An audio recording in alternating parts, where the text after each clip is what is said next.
Firma Škoda Lias, akciová společnost, nedílná součást stoleté tradice českého vývoje a výroby nákladních automobilů.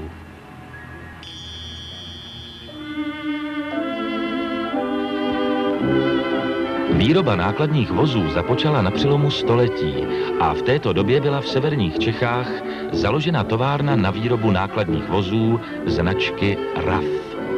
V roce 1908 vystavuje tato firma na pražském autosalonu kromě osobních vozů i první nákladní vozidlo své konstrukce. Následujících 7 let patřila tato automobilka k předním výrobcům motorových vozidel na území Čech. Během první světové války došlo k jejímu spojení s firmou Laurin a Klement z Mladé Boleslavi a automobilovým oddělením firmy Škoda Plzeň a výroba širokého sortimentu užitkových vozů pokračovala až do konce druhé světové války. V objektech bývalé firmy RAF se však již nevyráběly nákladní vozy, ale pokračovala zde výroba různých komponentů.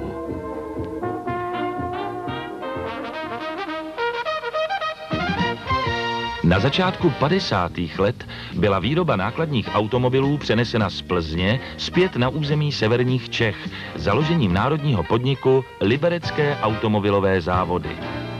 Nová společnost produkovala nejprve pod značkou Škoda a později Lias nákladní vozy, autobusy, motory a chladírenské soupravy v 11 závodech na teritoriu celých Čech. A během 40letého období bylo vyrobeno více než 600 000 motorů, 440 000 nákladních vozů a 10 000 těžkých zemědělských traktorů. V roce 1992 byl státní podnik privatizován, majoritním vlastníkem však zůstal stát. K plné privatizaci došlo až v srpnu roku 1995, kdy Škoda Plzeň získala většinový podíl akcií a kruh se uzavřel. Společnost, jejíž název byl pozměněn na Škoda Lias akciová společnost, se vrátila opět k osvědčené značce okřídlenému šípu.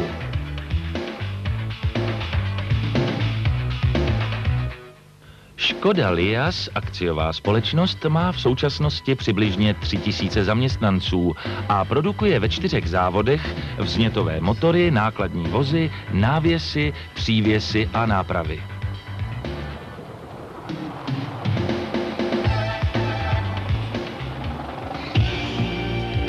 Všechny uvedené komponenty jsou projektovány na konstrukčním a vývojovém pracovišti za pomoci nejmodernějšího počítačového vybavení.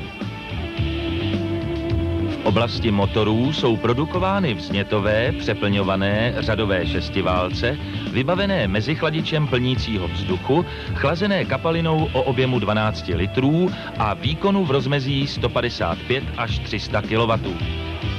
Vyrábějí se ve stojatém nebo ležatém provedení, určené pro pohon nákladních vozů, autobusů, těžkých traktorů a železničních kolejových vozidel.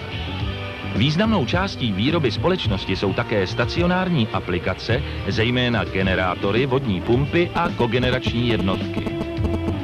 Motory jsou produkovány ve 3 verzích dle stupně plnění emisních předpisů.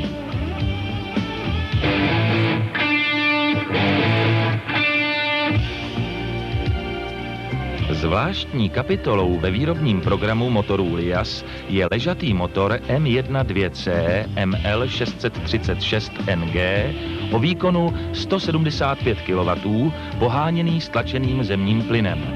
Motor byl vyvinut speciálně jako pohonná jednotka městských autobusů v rámci ekologizace veřejné dopravy.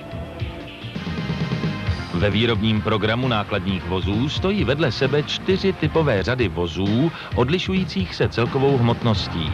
Řadu S tvoří vozidla s celkovou hmotností 9 až 13 tun, vyráběná ve spolupráci s rakouskou automobilkou Steyr. Reprezentantem této typové řady je vůz Lias 1218 PB ve valníkovém provedení. Celková hmotnost vozidla je 12 tun. Užitečná hmotnost valníku je téměř 7 tun. Celková hmotnost soupravy může dosáhnout hodnoty až 22 tun. Vůz je vybaven motorem Steyr o výkonu 134 kW ve verzi Euro 2 a 6 nebo 9 stupňovou převodovkou ZF. Příznivý poměr pohotovostní a užitečné hmotnosti spolu s minimální výškou ložné plochy předurčují tento vůz přednostně pro rozvoz zboží v městském a příměstském provozu.